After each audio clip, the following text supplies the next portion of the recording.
চাঁদা উঠাও কেন? চাঁদাবাজি করো কেন? কাজ পাও না? ভিক্ষা করো। ট্রেন স্টেশন আছে, বাস টার্মিনাল আছে, ও তো এতে চলে যাও, কমলাপুরে চলে যাবা সকালে, সারাদিন বাপ বেটা ভিক্ষা চাইবে, এইভাবে মানুষে দিবে কেন? তুমি জুলুম করো মানুষের উপরে। কি বুঝাতে চাও তুমি যে ওরা খেয়েছে 15 বছর আমরা খাবো না? এ তোমার কোন স্বভাব? বেয়াদব, ফাজলামি করো। মানুষের টাকা এভাবে জোর করে জুলুম করে খাবা? তুমি জাতির জন্য বোঝা। তোমার বাপের তোমাকে মানুষ করাই ভুল হয়েছে। দলীয় দাপট দেখিয়ে মানুষকে অপমান করে খাটো করে বেঁচে থাকার চেষ্টা করিয়েন না। আপনি মাটির মানুষ, আবার আপনাকে তৈরি করা হয়েছে শুক্র কিট দিয়ে, দুর্গন্ধময় একটা পদার্থ দিয়ে। আপনার কোনো ক্ষমতাই নেই, আপনার কোনো মান নেই, আপনার কোনো মর্যাদা নেই। আপনি মাটির মানুষ, আপনি দাপট দেখান কেন? ক্ষমতা দেখান কেন? মানুষকে অপমান করেন কেন? মানুষের জমিজাল করেন কেন? কেন এভাবে চাঁদা আদায় করেন? চাঁদা আদায় করবেন কেন? মানুষ বাড়িঘর করে, চাঁদা আদায় করতে যান কেন? এই ছেলে, ভিক্ষা করে খাবা বেটা, বাপ বেটা ভিক্ষা করে খাও, চাঁদা তোলো কেন? মানুষের উপরে রাহাজানি করো কেন? ব্যবসায়ীর কাছে টাকা নিতে যাও কেন? ব্যবসা করে তোমার বাপকে, তোমার মতো শয়তান বাজে ছেলেকে টাকা দেওয়ার জন্য? তুমি তো একটা চোর, তুমি জাতির জন্য ভারী, তুমি পশু, তুমি প্রাণী, তুমি কুকুর সিরিয়ালের মতো একজন ব্যবসায়ীর দোকানে গিয়ে ক্ষমতা দেখাও কেন? কে তোমাকে দল করতে বলেছে? কে তোমাকে এগুলো করতে বলেছে? কখনো নয়। আপনি রাস্তাঘাটে দোকানপাটে এখন বসে আছেন কেন? আপনার একটু লজ্জা হয় না কেন? আপনার একটু শরম হয় না কেন? আপনার একটু হায়া হয় না কেন? আমি তো আপনার জন্যই আসছি চট্টগ্রাম থেকে, তা আপনি ওখানে গল্প করছেন কেন? আব্দুর রহিমের বক্তব্য তো আমিও সাদ করে শুনি, আবদুল্লাহর বক্তব্য তো আমিও সাদ করে শুনি। আপনার একটু ইতস্তবোধ হয় না কেন? আপনার একটু শরম বোধ হয় না কেন? আপনি কুল লজ্জায় রাস্তায় ঘাটে ঘুরে বেড়াচ্ছেন, দোকানপাটে ঘুরে বেড়াচ্ছেন। আজকেই চা খেতে হবে? এটাই কি মানুষ হত্যা? এটাই কি হিসাব? যার জন্য আসলে আমার খুব কষ্ট হয় যে মানুষ এখন ছেলে মেয়েকে কিভাবে মানুষ করতে হবে সেটা ভুলে গেছে। মানুষ ছেলে মেয়েকে মানুষ করতে হবে জাতির কল্যাণের জন্য। নিজের কল্যাণের জন্য যদি মানুষ করেন তাহলে বলবেন যে বড় ডাক্তার, তো ধোঁকাবাজ, প্রায় ডাক্তারই ধোঁকাবাজ, প্রতারক। ওই কোম্পানির ওষুধ লিখে যেই কোম্পানি তাকে টাকা দিয়েছে, আর পরীক্ষা যা আছে তার চেয়ে অনেক বেশি করেছে, তা এর কাছে জাতি কি কল্যাণ পেল বলেন? আর যদি বলেন বড় ইঞ্জিনিয়ার, তো প্রায় চোর। তা আপনি ছেলে মেয়ে মানুষ করে কি বুঝাতে চাইলেন জাতিকে? এটা কি হিসাব আপনার? সম্মানিত দিনী ভাই বোন, বলছিলাম মহান আল্লাহ বলেন, ইয়া আইয়ুহাল্লাযীনা আমানু কু আনফুসাকুম ওয়া আহলিকুম নারা। পৃথিবীর মানুষ, তোমরা তোমাদের পরিবারকে জাহান্নাম থেকে বাঁচাও। মানে পরিবারের মালিক তার ছেলে মেয়েকে, আহাল পরিবারকে জাহান্নাম থেকে বাঁচাতে পারে। এই পথঘাট বাপ মায়ের হাতে রয়েছে, যা আল্লাহ তাআলা বলেন। কিভাবে আপনি পরিবারকে জাহান্নাম থেকে বাঁচাবেন? আপনার ছেলে মেয়ে তো স্কুলে ঢোকেই বলছে সকালে উঠে, ও কালিমা তোমার আকাশ, ও কালিমা তোমার বাতাস। তো কালিমার তো আর আকাশ বাতাস নয়, বা আকাশ বাতাস তো আল্লাহর। তো আপনার ছেলে মেয়ে এখানে জাতির কি কল্যাণ করতে পারে? ও তো নিজেই মুশরিক, ওর শিক্ষক মুশরিক, ওর প্রতিষ্ঠান মুশরিক, ওর জাতি মুশরিক। ও তো কখন মুশরিক হয়ে দিন রাত ঘুরে বেড়াচ্ছে, তার তো হিসাবই নাই।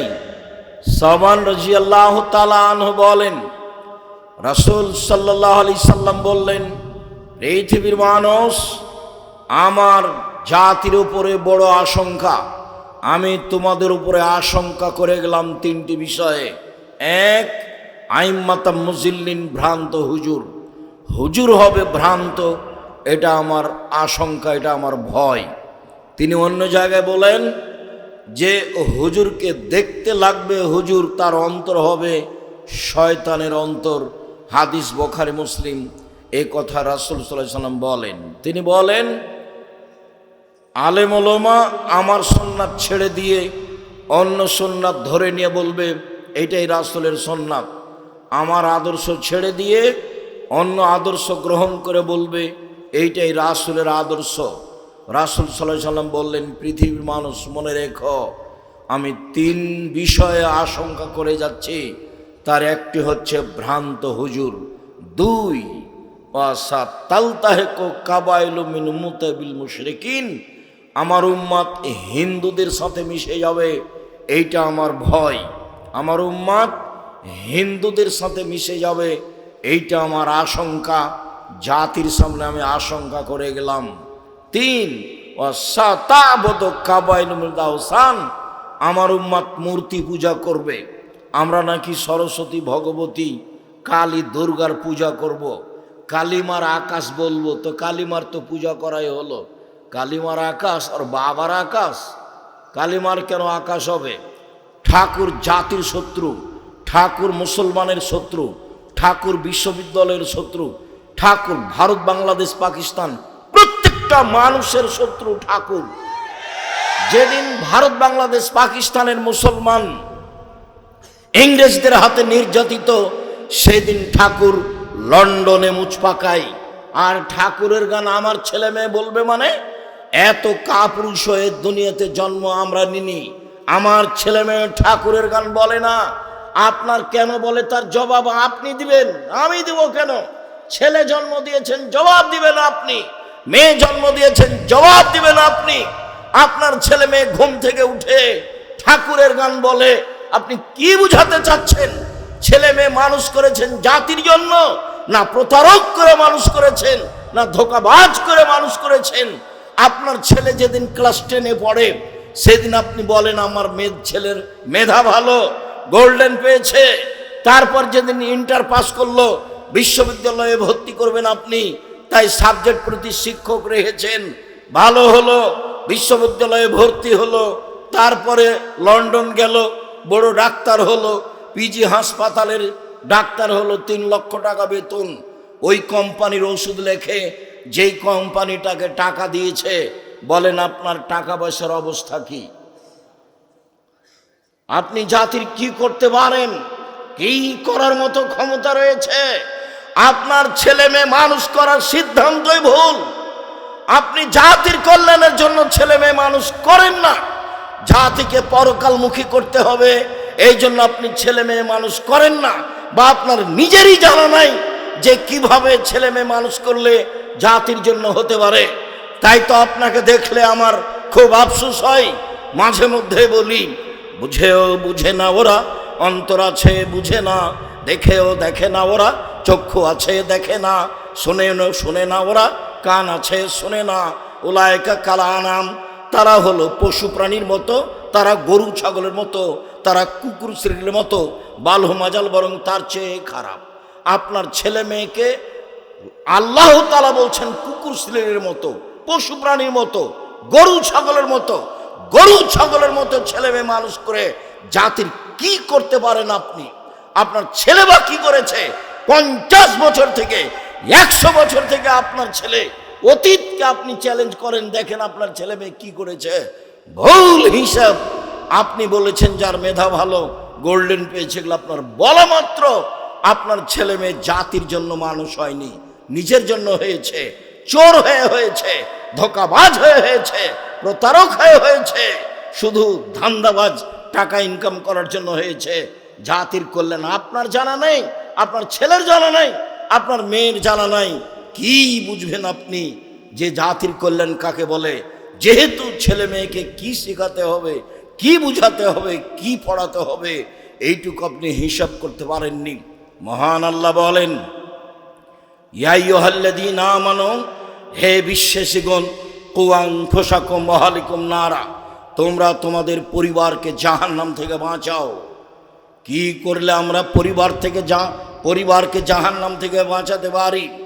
চলেন ধারাবাহিকভাবে 2-1টি নিয়ম কানুন পেশ করি। লোকমান হাকিম তার ছেলেকে বলেন, বুনাইয়া, ও আমার আদরের ছেলে, লা তুশরিক বিল্লাহ, আল্লাহর সাথে বিন্দুমাত্র শরিক করো না। ইন্না শিরকা লাযুলমুন আযীম, শিরক হচ্ছে সবচেয়ে বড় পাপ। লোকমান হাকিম তার ছেলেকে, পরিবারকে জাহান্নাম থেকে বাঁচানোর জন্য শিরক করতে নিষেধ করছে। আর বাংলাদেশের মাটিতে ক্লাস আরম্ভই হয় শিরক দিয়ে, তাহলে আপনি আপনার ছেলে মেয়েকে কি দিয়ে জাহান্নাম থেকে বাঁচাবেন? শুনুন, পাপের জগতে সবচেয়ে বড় পাপ হলো শিরক। আবু হুরায়রা রাদিয়াল্লাহু তাআলা আনহু বলেন, রাসূল সাল্লাল্লাহু আলাইহি সাল্লাম বলেছেন, আকবারুল কাবায়রা সালাসা, সবচেয়ে বড় পাপ তিনটি। তার এক নম্বর পাপ হচ্ছে আল ইশরাকু বিল্লাহ, আল্লাহর সাথে শিরক করা। দ্বিতীয় নম্বর পাপ হচ্ছে উকুকুল ওয়ালিদাইন, পিতামাতার অবাধ্য চলা। তৃতীয় পাপ হচ্ছে শাহাদাতু জুরে, মিথ্যা সাক্ষী দেওয়া। কত মানুষ নরসিংদী জেলে 15-20 বছর থেকে আছে, নিজেই জানে না আমি কেন জেলে। জজ জানে না ঘটনা কি, উকিল জানে না ঘটনা কি, সাক্ষী জানে না ঘটনা কি। সাক্ষীকে বলেছে 50,000 টাকা দিব তোমাকে, অমুককে তুমি মেরে আসো, বাস অমুকের ব্যাপারে তুমি বিরুদ্ধে সাক্ষী দিবা। ও তখন বলছে আমি 2 চোখে তাকে মারতে দেখেছি, অথচ যার ব্যাপারে বলছে সেদিন সে নরসিংদীতে ছিল না।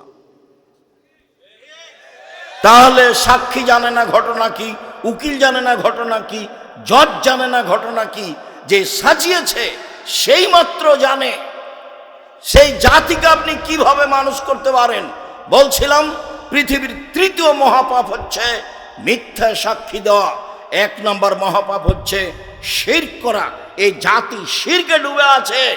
বাংলাদেশে শিরকের বন্যা চলে, অবাক হলেও সত্য। ওর জন্মসূত্রই হচ্ছে শিরক, ওর ভিত্তি হচ্ছে শিরক, ওর চলাফেরা হচ্ছে শিরক, ওর শিক্ষা হচ্ছে শিরক, ওর খাওয়া দাওয়া হচ্ছে শিরক, তার জীবন হচ্ছে শিরক। সে জাতির কি করতে পারে?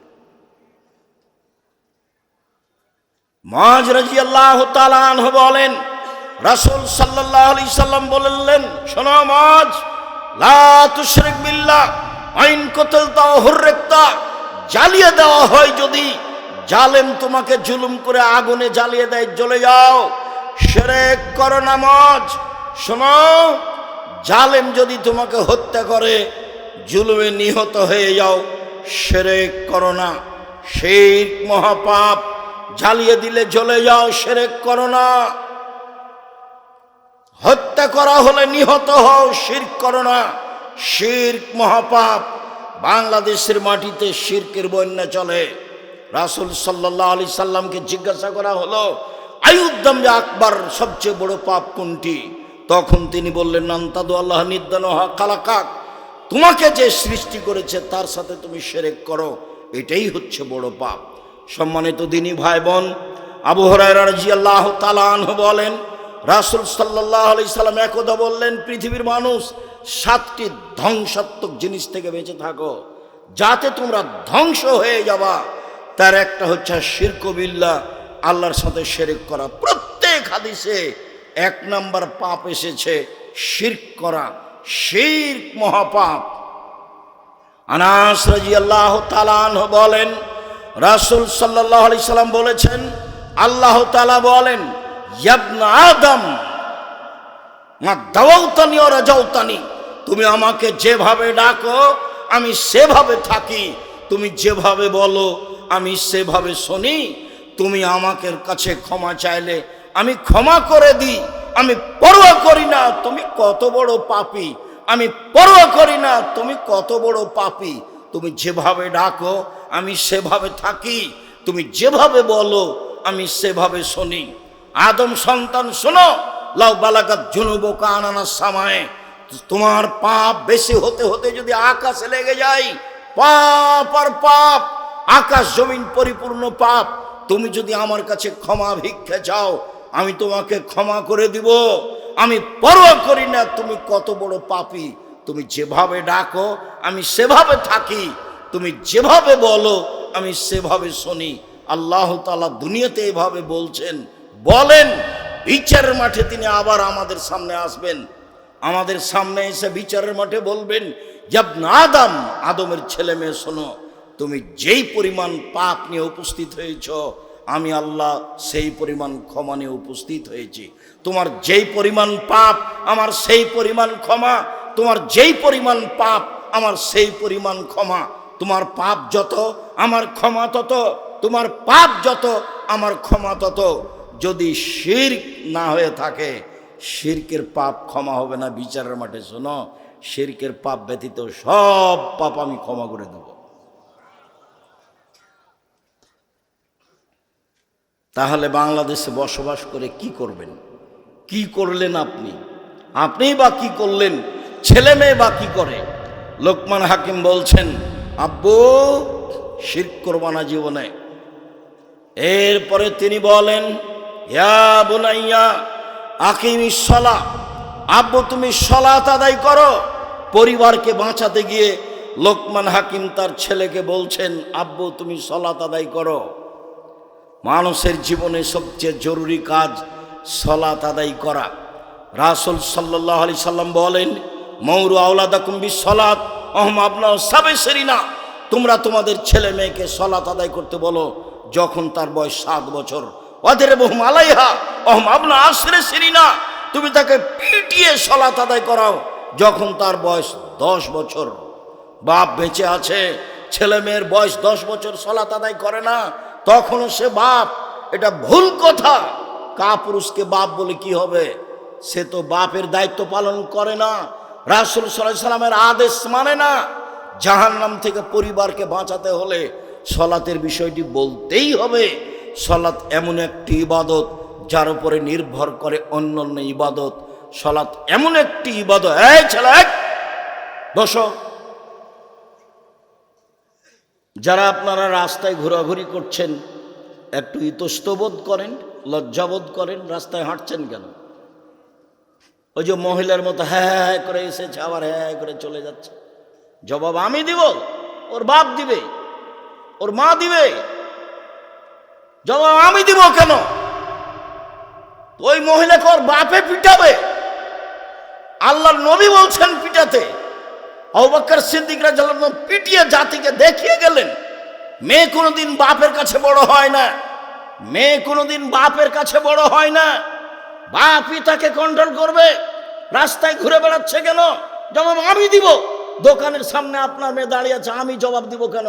জন্ম দিয়েছেন আপনি, জবাব দিবেন আপনি। প্রস্তুত থাকেন। তাহাজ্জুদ পড়ে জান্নাত কেনা সহজ নয়। ছেলে মেয়ের জবাব দিতে হবে, কঠোরভাবে জবাব দিতে হবে। এর জন্য আপনি প্রস্তুত থাকুন।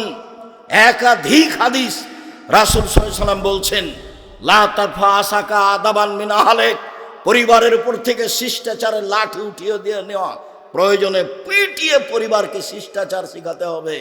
রাসূল সাল্লাল্লাহু আলাইহি সাল্লাম বলছেন, আল্লেক আসাকা আলা বাব, তোমার দরজায় লাঠিটা ঝুলিয়ে রাখো। লাঠি প্রমাণ করে ছেলে মেয়েকে কন্ট্রোল করতে হবে। রাসূল সাল্লাল্লাহু আলাইহি সাল্লাম বলেন, লাঠি দিয়ে পরিবারকে কন্ট্রোল করতে হবে। সম্মানিত দিনী ভাই বোন, বুখারী মুসলিমের একটা হাদিস মধ্যখানে বলে আপনার জন্য আমি সামনের দিকে আগিয়ে যাই। জরুরি, বাপই পরিবারকে কন্ট্রোল করবে। 7 ছেলের মা হয়ে গেল, মেয়ে কোনোদিন বাপের কাছে বড় হয় না, ওকে বাপই পিটাতে পারে। আয়েশা রাদিয়াল্লাহু তাআলা আনহা বলেন, একদা আমরা সফর থেকে আসছিলাম, হঠাৎ করে আমার গলার হার হারিয়ে গেল, খুঁজে পাই না। আমরা সেখান থেকে যেতেও পারি না, পানি নেই, অজু করতে পারি না, সালাত আদায় করতে পারি না। জনগণ আটকা পড়ে গেল, বড় বিপদে পড়ল। জনগণ আমার আব্বাকে গিয়ে বলল, আপনি জানেন আপনার মেয়ে কি ঘটিয়েছে? আবু বকর সিদ্দিক রাদিয়াল্লাহু তাআলা বললেন, কি হয়েছে? আরে আপনার মেয়ে তো গলার হার হারিয়েছে, খুঁজে পাওয়া যায় না, যেতেও পারি না, এখানে পানিও নেই, অজুও করতে পারি না, সালাত আদায় করতে পারি না।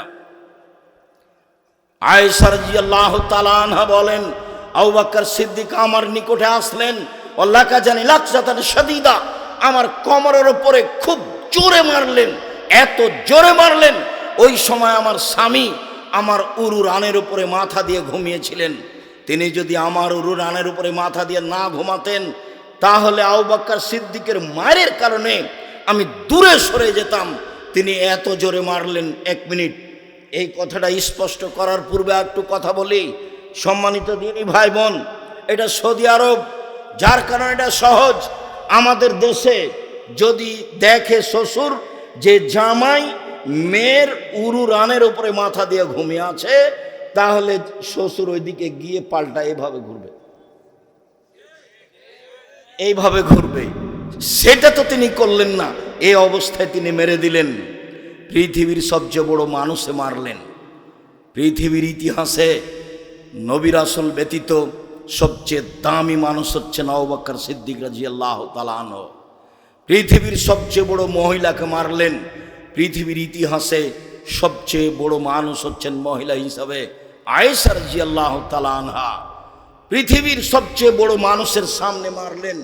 মুহাম্মদ সাল্লাল্লাহু আলাইহি সাল্লাম নবী রাসূল নির্বিশেষে সবার চেয়ে দামি মানুষ মুহাম্মদ সাল্লাল্লাহু আলাইহি সাল্লাম। সবচেয়ে বড় মানুষে মারলেন আবু বকর সিদ্দিক রাদিয়াল্লাহু তাআলা আনহু মারলেন। সবচেয়ে বড় মহিলাকে মারলেন আয়েশা রাদিয়াল্লাহু তাআলা আনহাকে মারলেন। সবচেয়ে বড় মানুষের সামনে মারলেন মুহাম্মদ সাল্লাল্লাহু আলাইহি সাল্লামের সামনে মারলেন, জামাইয়ের সামনে মারলেন, বিবাহদারী মেয়েকে মারলেন, পূর্ণ যুবতী মেয়েকে মারলেন, হাত দিয়ে বাঁধলেন, খোলা মাঠে মারলেন, 1400 মানুষের সামনে মারলেন। পৃথিবীর সবচেয়ে বড় মানুষে মারলেন, পৃথিবীর সবচেয়ে বড় মহিলাকে মারলেন, পৃথিবীর সবচেয়ে বড় মানুষের সামনে মারলেন, বিবাহদারী মেয়েকে মারলেন, পূর্ণ যুবতী মেয়েকে মারলেন, জামাইয়ের সামনে মারলেন, হাত দিয়ে মারলেন, খোলা মাঠে মারলেন, 1400 মানুষের সামনে মারলেন। এত বড় বাপে এত বড় বেটিকে এত বড় মানুষের সামনে মেরে দিলেন। ভুল, কোথায় হারটা হারিয়ে গেছে খেয়াল করেননি, সেই জন্য মেরে দিলেন। আর আপনার মেয়ে ঢং ঢং করে রাস্তায় হাঁটছে আর দোকানপাটে বসে থাকছে আর জিনিস কিনছে, এইটা আপনি সহ্য করেন কিভাবে? আপনি তাকে একটা ধমকও দিতে পারেন না, আপনি আবার বাপ। ছি, থু। কে বলেছে আপনি বাপ? আমি তো বলিনি, আমি বলিনি কোনোদিন। হাদিস বুখারী মুসলিম। ধর্ম বিক্রি করতে আসেনি। জাতির যদি রাস্তাঘাট করে দিতে না পারি, জাতির যদি স্কুল কলেজ করে দিতে না পারি, জাতিকে চূড়ান্ত সঠিক ধর্ম দিতে পারবো ইনশাআল্লাহ। ধর্মের ব্যাপারে জাতিকে ফাঁকি দিয়ে পরকাল হারাতে রাজি নই। সালাত এমন একটি ইবাদত যার উপরে নির্ভর করে অন্যান্য ইবাদত। সালাত এমন একটি ইবাদত যার উপরে নির্ভর করে অন্যান্য ইবাদত। সালাত যদি থাকে তাহলে বাকি ইবাদত টিকবে। সালাত যদি বিচারের মাঠে না থাকে তাহলে বাকি ইবাদত কেটে দেওয়া হবে, বাতিল বলে গণ্য হবে। তাই বলেছি অজু করে সালাত আদায় করতে হয়, পানি নেই, তায়াম্মুম করে সালাত আদায় করতে হবে। মাটি নেই, বিনা অজুতে বিনা তায়াম্মুমে সালাত আদায় করতে হবে। কেবলার দিকে মুখ করে সালাত আদায় করতে হয়। কেবলা বোঝা যায় না, কেবলা ছাড়াই সালাত আদায় করতে হবে। দাঁড়িয়ে সালাত আদায় করতে হয়, দাঁড়িয়ে থাকা যায় না, বসে থেকে সালাত আদায় করতে হবে। বসে থাকা যায় না, শুয়ে থেকে সালাত আদায় করতে হবে। পরিষ্কার কাপড় পরে সালাত আদায় করতে হয়। পরিষ্কার কাপড় নেই, যেই কাপড়ে পেশাব পায়খানা লেগে আছে সেই কাপড় পরেই সালাত আদায় করতে হবে। পরিষ্কার অপরিষ্কার কোনো কাপড়ই নেই, আপনি কারণবশত উলঙ্গ হয়ে আছেন, সালাতের নামাজের টাইম হয়ে গেছে, এই অবস্থাতেই সালাত আদায় করতে হবে, করতেই হবে। পৃথিবীর এক ব্যতিক্রম ইবাদত যা মানুষের সাথে কোনোদিন আপোষ করে না। হজ আপোষ করে। এবছর হজ করলেন না, বলেন সামনে বছর করব, করেন, কোনো সমস্যা নেই। জাকাত এখন দিবেন না, 1 মাস আগে দিয়ে দেন, দেন। 20 দিন 1 মাস পরে দেন, দেন। আপোষ আছে, দিলে কোনো সমস্যা নেই। রমজান মাসে আপনি অসুস্থ, সিয়াম থাকিয়েন না, পরে সিয়াম থাকেন, তাহলে রমজান মাসের মতো ফরজ সিয়ামে আপোষ চলে, হজে আপোষ চলে, জাকাতে আপোষ চলে। সালাত এমন একটা ব্যতিক্রম ইবাদত যার সাথে কোনো আপোষ নেই। গাড়িতে উঠে আছেন, ঠেল মানে না, শিকল ধরে আছেন, নামাজের টাইম পার হয়ে যাচ্ছে, এই দাঁড়ানো অবস্থায় শিকল ধরেই সালাত আদায় করতে হবে, করতেই হবে। যুদ্ধের সময় সাহাবীগণ সালাত আদায় করছেন, যেইভাবে দৌড়াচ্ছেন টাইম হয়েছে ওইভাবেই সালাত আদায় করছেন। আব্বু সালাত আদায় করো। মানুষের জীবনে দ্বিতীয় জরুরি কাজ সালাত আদায় করা। এরপরে তিনি বলছেন ওয়া'মুর বিল মারুফ ওয়ানহা আনিল মুনকার, আব্বু মানুষকে ভালো কাজের আদেশ করো, মন্দ কাজের নিষেধ করো। আপনার ছেলে মেয়েকে কি শিখালেন? আমি তো আপনার অবস্থা বহুবার নকল করেছি। আপনার ছেলে মেয়ের আপনাকে দুইজনকে দেখে মনে হয় যে এরা চাঁপাই নবাবগঞ্জের ভাষা আমও গেল ছালাও গেল, কাঁদতে কাঁদতে দুই চোখও গেল। আপনাদের বাপ বেটার অবস্থা দেখে আমাকে মনে হয় ওই যে আগে পড়েছিলেন, মাঝি চাঁদ কেন বাড়ে কমে রে, আমি কি এসব জানি? তোর জীবন চারায় নাই মিছে। মাঝি এ জানিস আমি কি ওসব বুঝি? দেখি তোর জীবন আটা নাই মিছে। মাঝি এগুলো কি বুঝিস? আমি কি এসব জানি? দেখি তোর জীবন 12 আনাই মিছে। বাতাস উঠেছে, নৌকা হিলে উঠেছে। মাঝি বলছে বাবু সাঁতার জানো বাবু? তখন বাবু বলছে না রে মাঝি না, আমি তো সাঁতার জানি না। তখন মাঝি বলছে বাবু এখন দেখি তোর জীবন 16 আনাই মিছে। আপনাদের বাপ বেটার জীবন 16 আনাই মিছে। কি করতে পারেন? বললেন যে আমার মেয়ে গোল্ডেন পেয়েছে, কত প্রশংসা, খালা বলছে, ফুফু বলছে, বোন বলছে, ভাই বলছে, সবার সামনে বলছে, প্রশংসার কোনো হিসাব না। অথচ পানি খরচ করতে জানে না, পায়খানা করে যে ছুঁচতে হবে সেটা জানা নাই।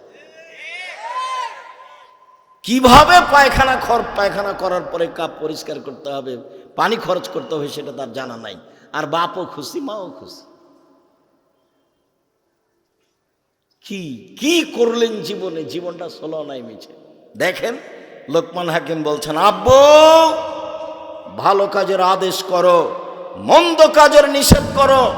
আব্বু মনে রেখো এটাই হচ্ছে সবচেয়ে বড় কাজ, ধৈর্যের পরিচয় দাও। আব্বু ভালো কাজের আদেশ করো, মন্দ কাজের নিষেধ করো, এতে সমস্যা নেমে আসবে। ধৈর্যের পরিচয় দাও, ধৈর্যের পরিচয় দাও। ধৈর্যের পরিচয় দেওয়াই হচ্ছে জীবনে সবচেয়ে বড় সফলতা।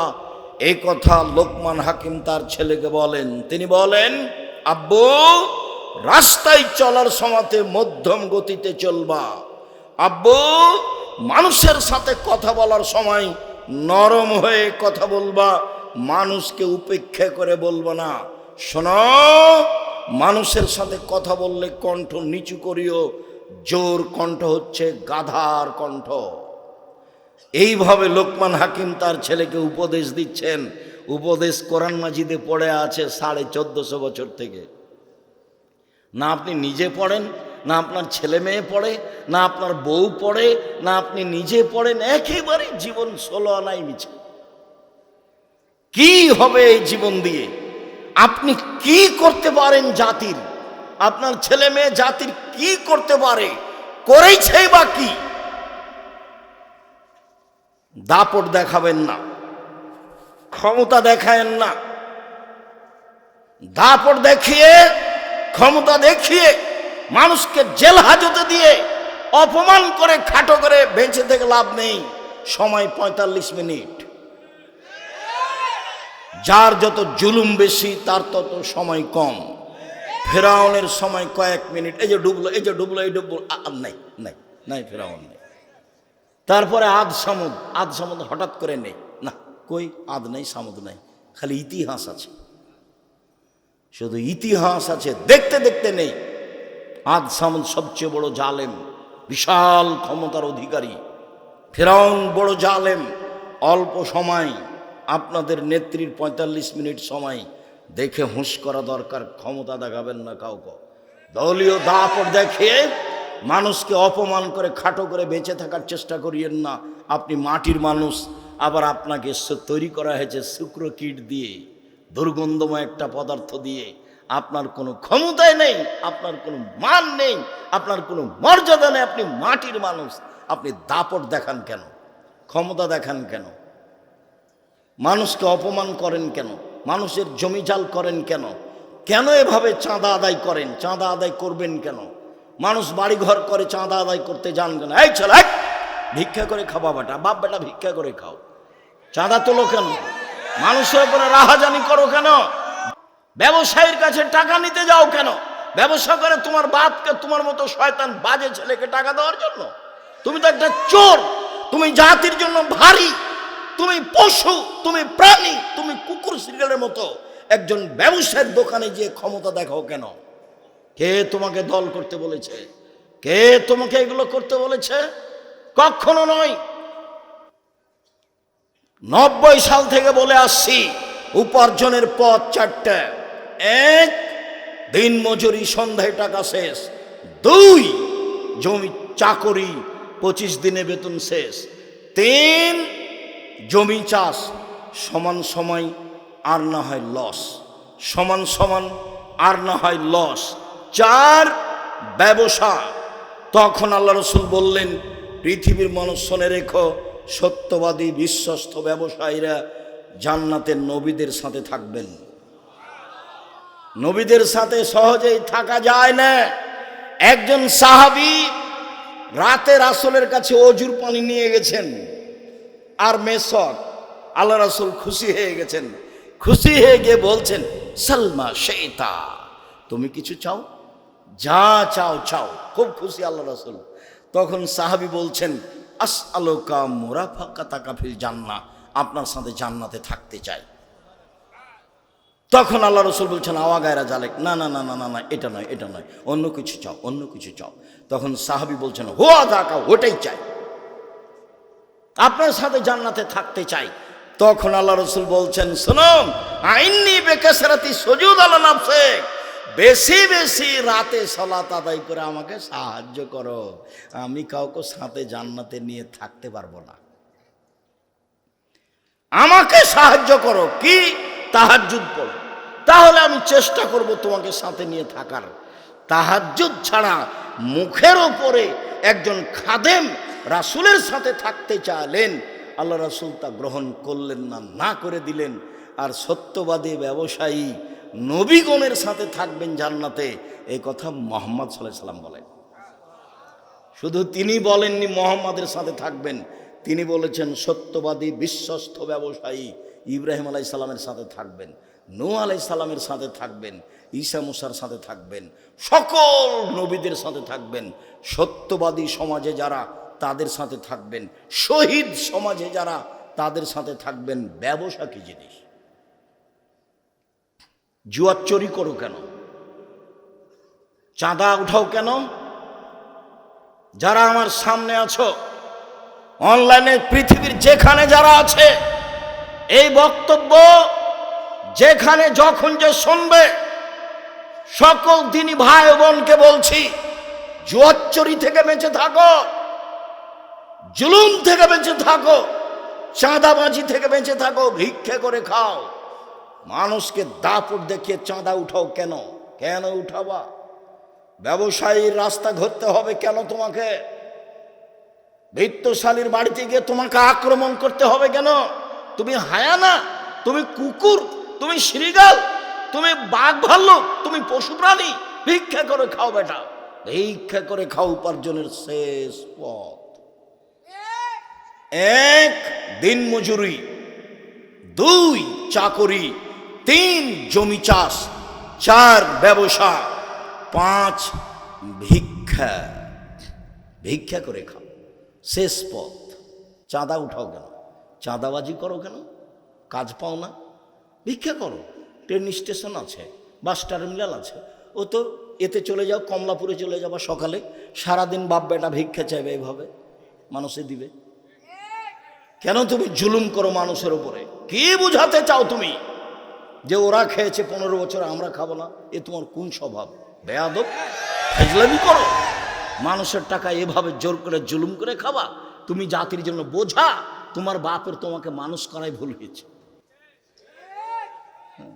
তোমার বাপের তোমাকে এইভাবে বড় করাই ভুল হয়েছে। তোমার বাপই দোষী।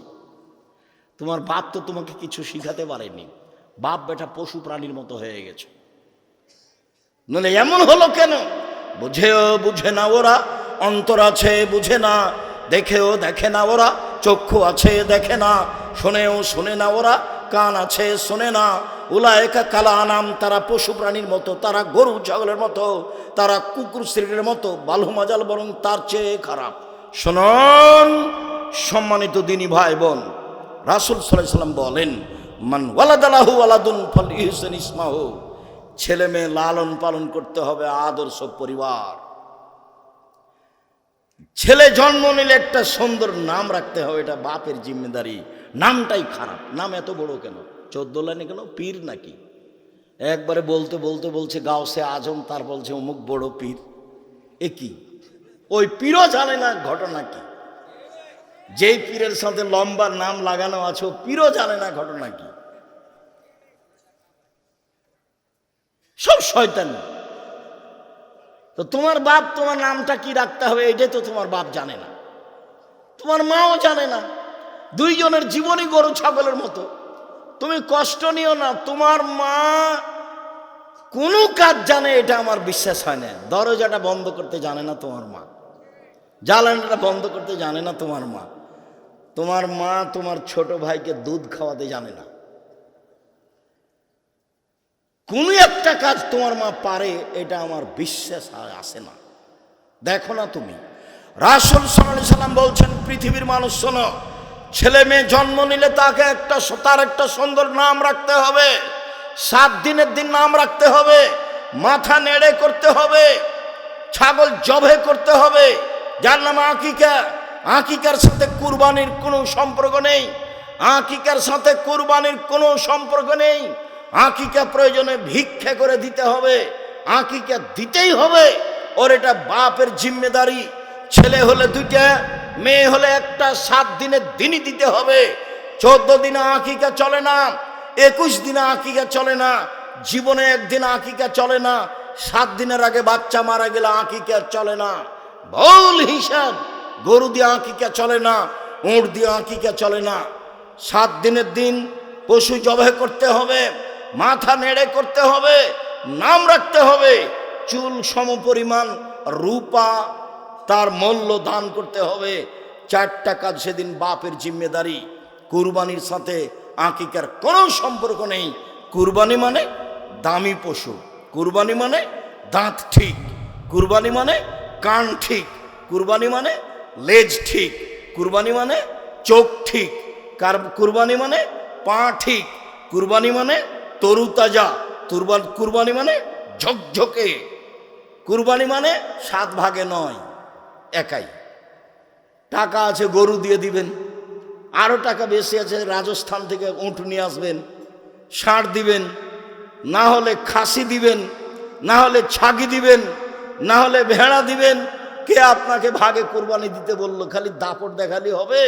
বক্তব্যে একবারে মিম্বারে উঠে বলছে, কে বলছে চলবে না 7 ভাগে কুরবানি? এমন ফাটাইছে। 7 জন আর 7 পরিবারে এক নয়। মাওলানা আব্দুল্লাহিল কাফিয়াল কোরাইশি অনুমান আজ থেকে 70 বছর আগে বই লিখেছেন, ফতোয়া মাসাইল বইয়ে।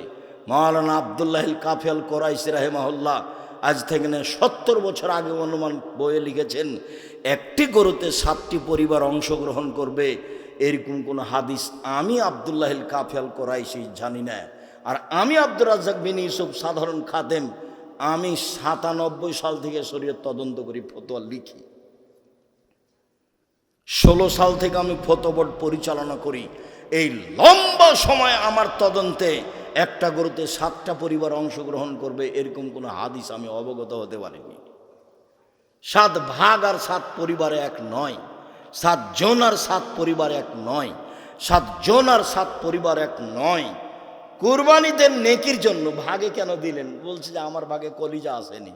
ও বলছে শুধু হাড়হাড্ডি এসেছে। বলছে ওর টাকা হারাম, এর টাকা হালাল।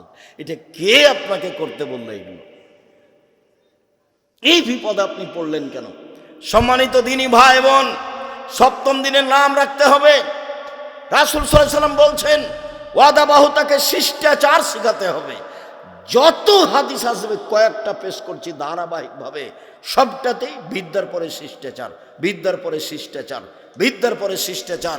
ছেলে মেয়েকে শিষ্টাচার শেখাতে হবে। দোকানে এখন দাঁড়িয়ে আছে, আমি কথা বলছি, এটা শিষ্টাচার? এখন আপনার ছেলে দোকানে জিনিস কিনছে, জিনিস আজকে কিনতে হবে? জিলাপি আজকে কিনতে হবে? তুমি বোকা ছেলে, আজকে তুমি বাজার দোকান নিয়ে এসছো কেন? কালকে নিয়ে আসিও। আজকে তোমাকে ব্যবসা করতে হবে, কে বললো? আজকে তোমাকে ব্যবসা করতে হবে। আর আপনি কি করে ওখানে গিয়ে দাঁড়িয়ে থাকেন? আপনার একটু শরম হয় না, ইতস্তবোধ হয় না, হায়াবোধ হয় না, লজ্জাবোধ হয় না? আমি তো আপনার জন্য এসেছি, সেই চট্টগ্রাম থেকে আসছে আপনার সামনে কথা বলবো, সেই জন্য।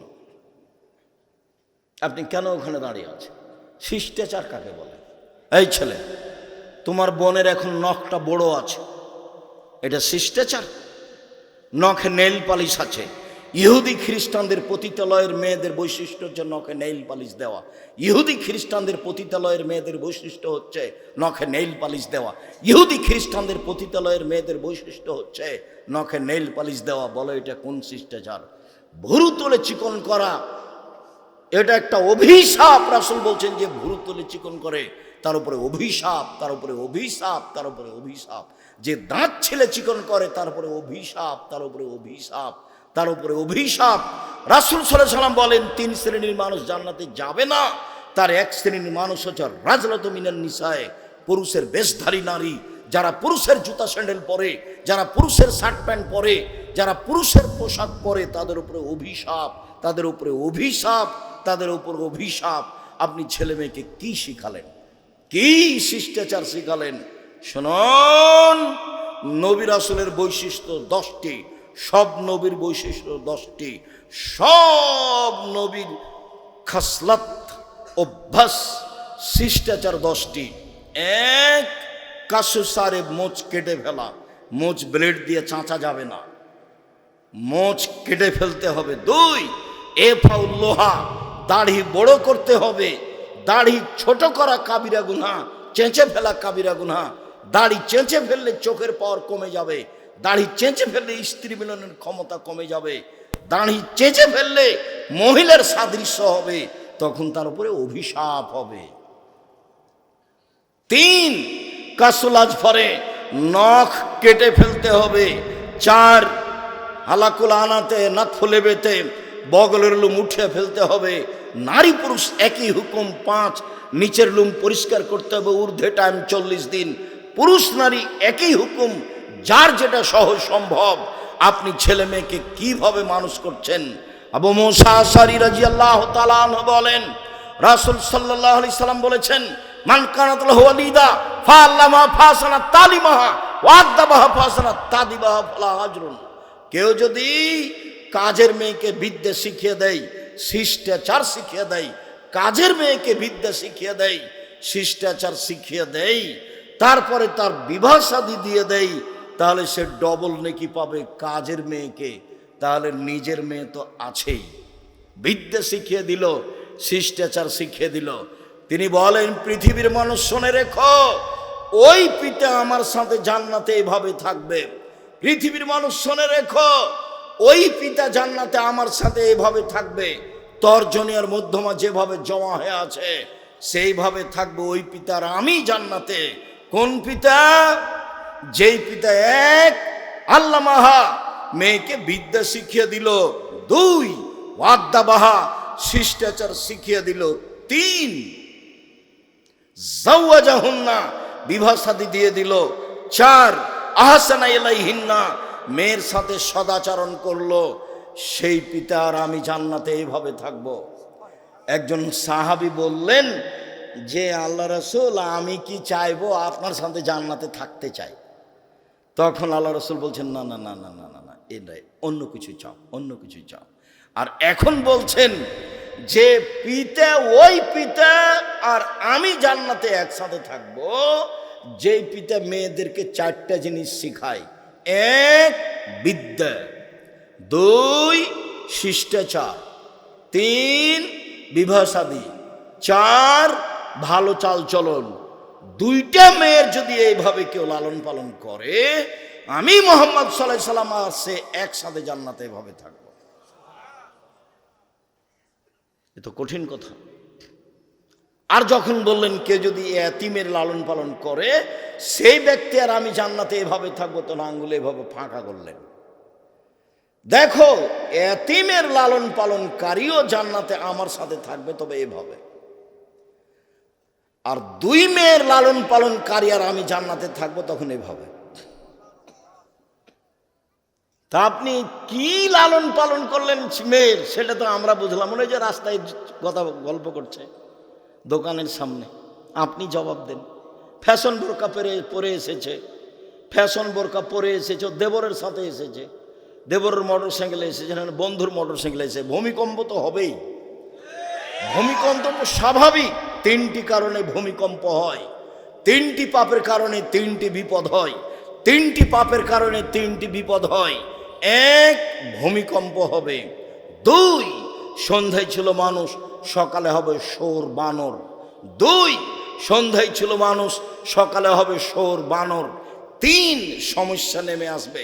মসজিদে মারামারি, মাদ্রাসায় মারামারি, জমি জায়গায় সমস্যা, সর্ব জায়গায় সমস্যা, দলীয় দাপট, মারামারি, হইচই, জেল হাজত, কেউ কাউকে মানে না, সমস্যা নেমে আসবে।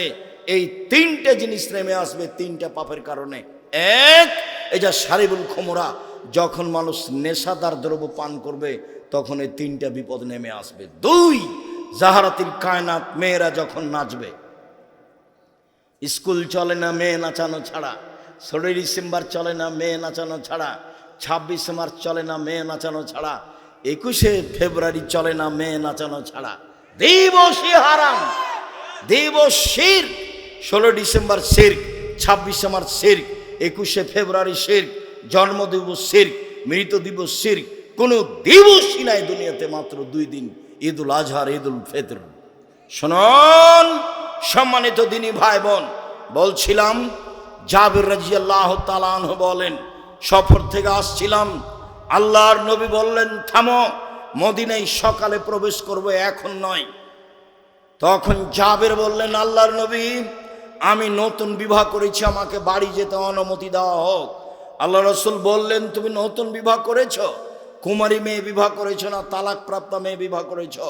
আমি কুমারী মেয়ে বিবাহ করিনি, তালাক প্রাপ্তা মেয়ে বিবাহ করেছি।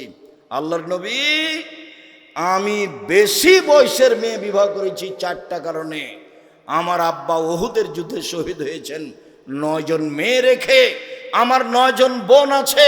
আল্লাহর নবী, আমার আব্বা উহুদের যুদ্ধে শহীদ হয়েছেন, 9 জন মেয়ে রেখে আমার 9 জন বোন রয়েছে। আকরাহনা তাযাওয়াজা মিসলাহুন্না, তাদের সমবয়সের মেয়েকে বিবাহ করা আমি পছন্দ করিনি 4টা কারণে। তাদের সমবয়সের মেয়েকে আমি বিবাহ করা পছন্দ করিনি 4টা কারণে। 1, লিতুআল্লিমাহুন্না, আমার স্ত্রী যেন আমার বোনদেরকে বিদ্যা শিখাতে পারে। 1, আমার স্ত্রী যেন আমার বোনদেরকে বিদ্যা শিখাতে পারে। 2, লিতুআদ্দিবাহুন্না, আমার স্ত্রী যেন আমার বোনদেরকে শিষ্টাচার শিখাতে পারে। কম বয়সের মেয়ে হলে শিষ্টাচার শিখাতে পারতো না, আমি বেশি বয়সের মেয়ে বিবাহ করেছি যাতে করে আমার বোনদেরকে শিষ্টাচার শিখাতে পারে। 3, তুরাজ্জালাহুন্না, যাতে করে আমার স্ত্রী আমার বোনদেরকে পরিপাটি করে সাজগোজ করে রাখতে পারে। 4, তাকুমা আলাইহিন্না, যাতে করে আমার স্ত্রী আমার বোনদেরকে পাহারা দিতে পারে। মা মানে 1, বিদ্যা শিখাবে, 2, শিষ্টাচার শিখাবে, 3, পরিপাটি করে রাখবে, 4, পাহারা দিবে। মেয়ে তো এখন ঘুরে বেড়াচ্ছে ফ্যাশন বোরকা পরে, মা কি পাহারা দেয়? ও মা, ওর বাপে বিবাহ দিয়েছে তাই স্বামীর কাছে গেছে, তাই বাচ্চা হয়েছে, সেই জন্য মা। কে বলেছে ও মা? মা তো পাহারাদার, মা তো হলো পাহারাদার। আমি কম দুঃখে বলিনি ওকে খালা বলো, মা বলিও না।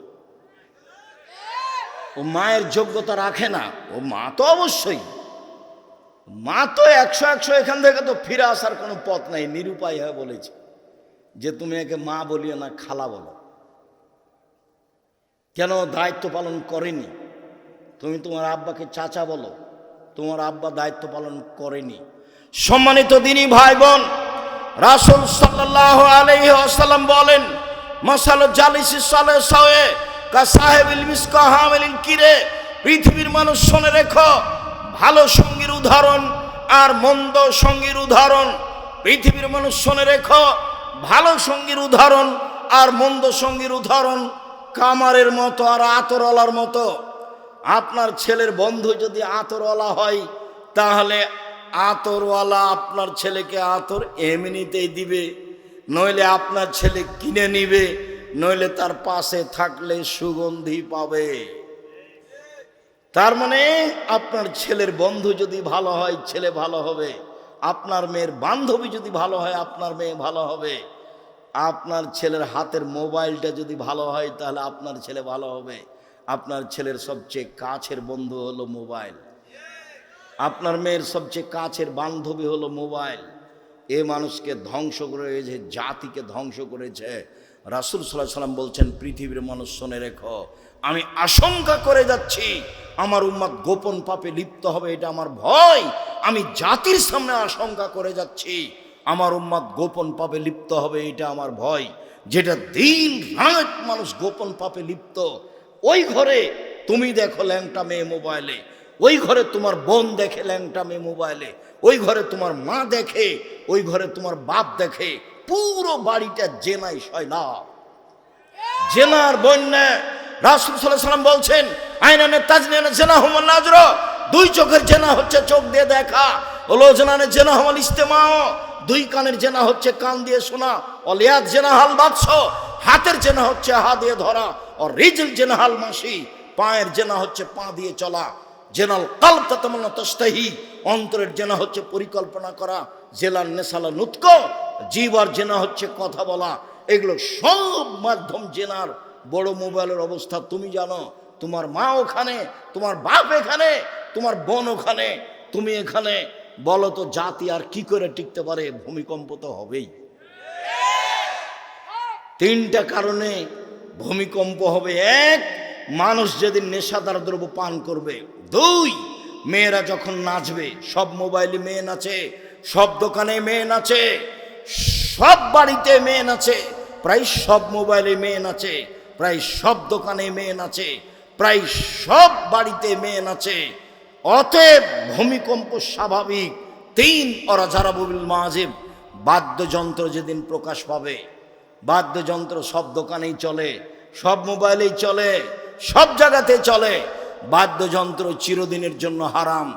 আপনার বন্ধু, ছেলের বন্ধু যদি কামার হয়, কর্মকার, পাশে বসে থাকে, আগুন ছিটে আসলে কাপড় জ্বলে যাবে। যদি আগুন ছিটে না আসে তো ধোঁয়া আসবে নাকে মুখে। কামারের পাশে বসে থাকলে নাকে মুখে ধোঁয়া আসবে না, এই কথা যেমন মিথ্যে, আপনার ছেলের বন্ধু খারাপ, আপনার ছেলে খারাপ হবে না, এই কথা তেমনি মিথ্যা। কামারের পাশে বসে থেকে নাকে মুখে ধোঁয়া আসবে না, এই কথা যেমন মিথ্যে।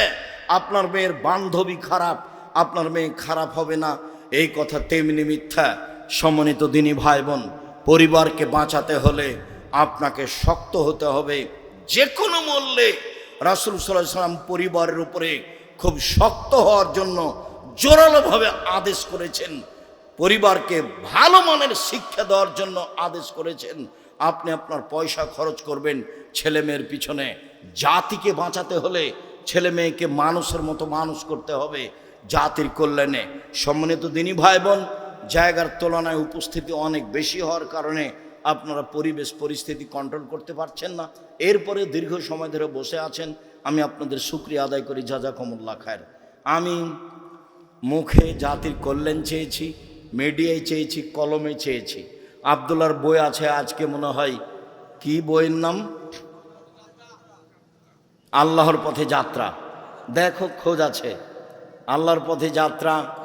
আর আরও যেগুলো আছে, আমি যেগুলো বক্তব্য দিচ্ছিলাম, উপদেশ বই আছে, নামাজের উপর বই আছে, আর ওই আলিতে সম্পত্রিকা আমার পক্ষ থেকে একটা ফ্রি আছে, আমি কিনেছি তোমাকে ফ্রি দেওয়ার জন্য।